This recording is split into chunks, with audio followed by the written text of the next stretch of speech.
My name is Grace Naiga. I'm the Acting Executive Director at UGANET'S. UGANET is a social justice organization that addresses human rights issues around gender, HIV, and health broadly. As an organization, we are implementing a global funded project that is aimed at addressing human rights barriers that bar access to health services and other services for persons that are affected by HIV, malaria, and TB, those being the three burden diseases that are affecting Uganda as a country. In this project that we are implementing with the support of the Global Fund and TASO Uganda, we have been able to identify critical actors in the justice system that we deliberately targeted to be able to improve on access to justice for persons living with HIV and survivors of TB in our country.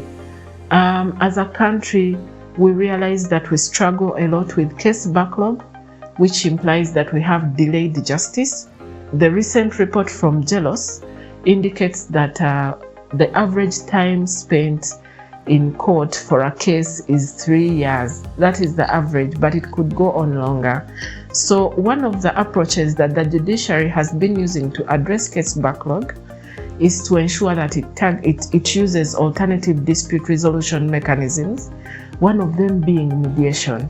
Mediation being the easiest because usually it involves both parties coming together to amicably find a solution that would give them a quick win-win situation and get them out of the court system.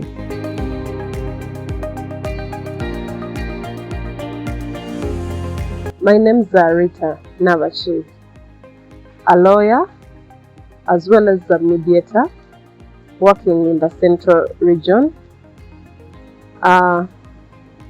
You're wondering who's a mediator? Mediator is a person who helps parties settle their agreements amicably, and our role is to see that matters are settled between the parties amicably, to avoid wastage of time, and to see that parties come to an agreement and in good terms, to also help reduce the case backlog and the load of cases in court. And as a mediator, I've had a chance to handle cases regarding HIV and AIDS in the Central Region. And I'll give an example. I had an encounter of a couple who, one, the man was negative and the woman was positive. They had children. One of the child was positive and one of the child was negative. The mother knew about it, but the father did not know about it. On going to the test, results came. Others were positive, others were negative. The woman was being chased out of home. However, this is a couple that had children. As a mediator, my role was to see that I sensitized the man about HIV positive people, how to amicably live together in peace. Being HIV positive does not take away anyone's right, but instead we need to sensitize this family to see how they can live together in peace and harmony.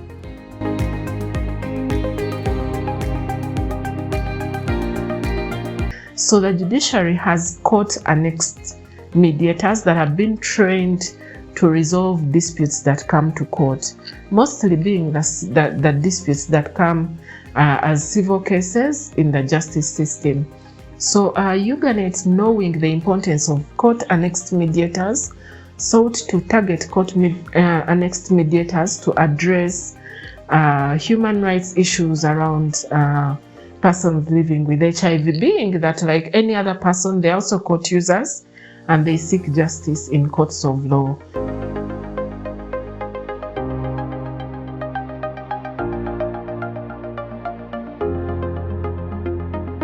My name is Ogwok Daniel. I'm a lawyer by profession. but also a mediator. Now, I'd like to take this opportunity to thank UGANET for the opportunity that they have given me, or perhaps awarded to me, to partake of the training that they gave us in relations to HIV and human rights. Now, I'd like to give a specific example of a matter that I handled some month back. I will withhold the names of the parties for purpose of confidentiality. This was a matter when these people got married in the beginning. They entered into this marriage.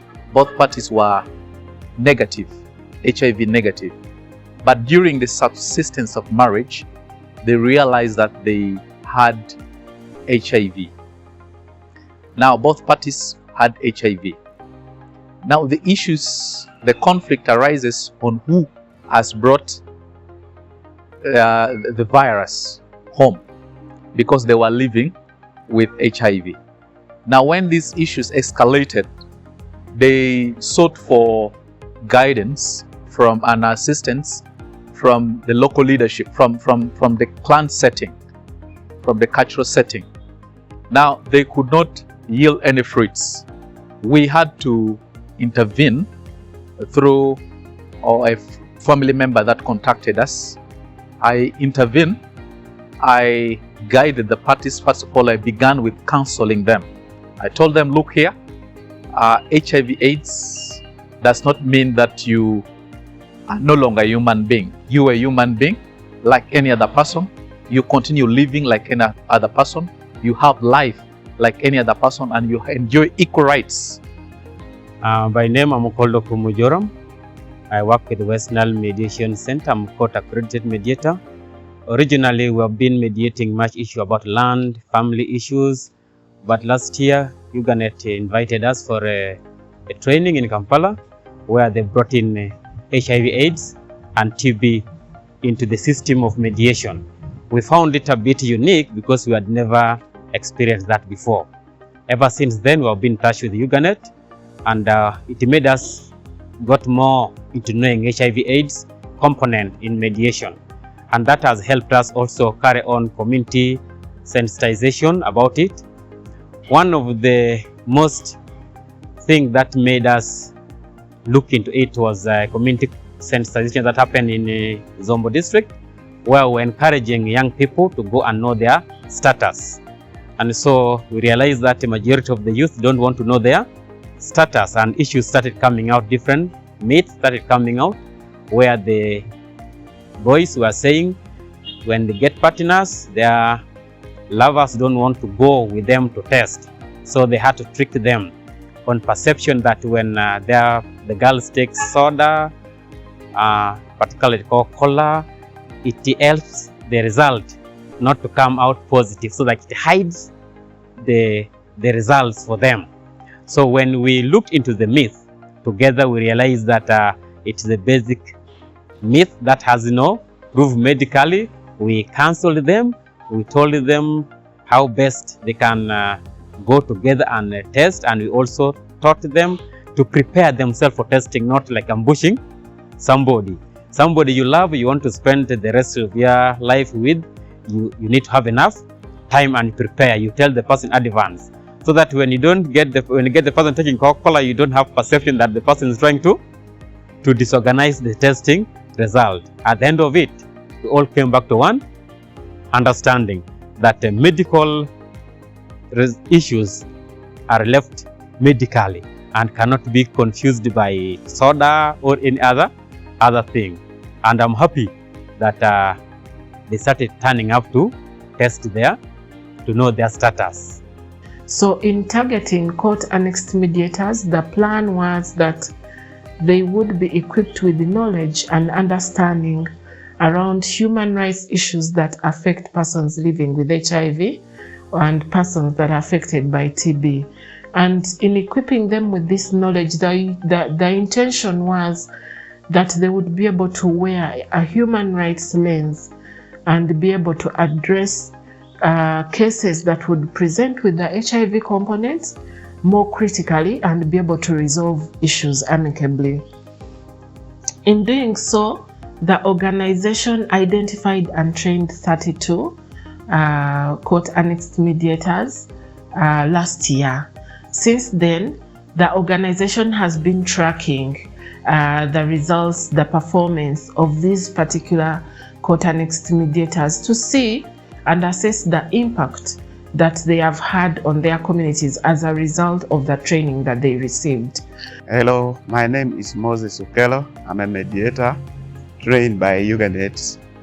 I'm here to talk about the impact that we are getting from the training that we had last year. In this training, we were trained to help our community who are affected and infected with HIV/AIDS, which their rights are being neglected in the community.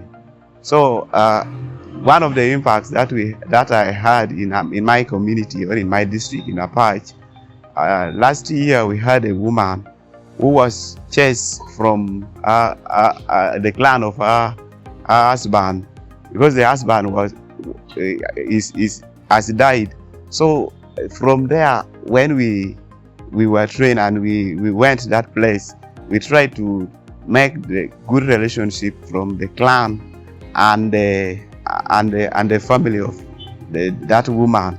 So as I talk now, the woman can stand and has voice to speak. So we are happy to note that as a result of this, we are seeing stigma being reduced around civil cases for these particular areas where we have these court-annexed mediators practicing around courts of law, that they are able to wear human rights lenses, they are able to sieve out human rights issues, especially around persons living with HIV, but also that beyond that, they are becoming our ambassadors and popularizing the message on ending stigma and discrimination in their communities.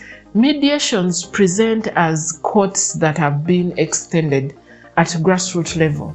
Why do I say that? That mediators go to the ground, they visit locus, and as a result, when they are adjudicating or resolving matters, they interface with communities. And as they are doing so, they are passing around the message around ending stigma and discrimination for persons living with HIV.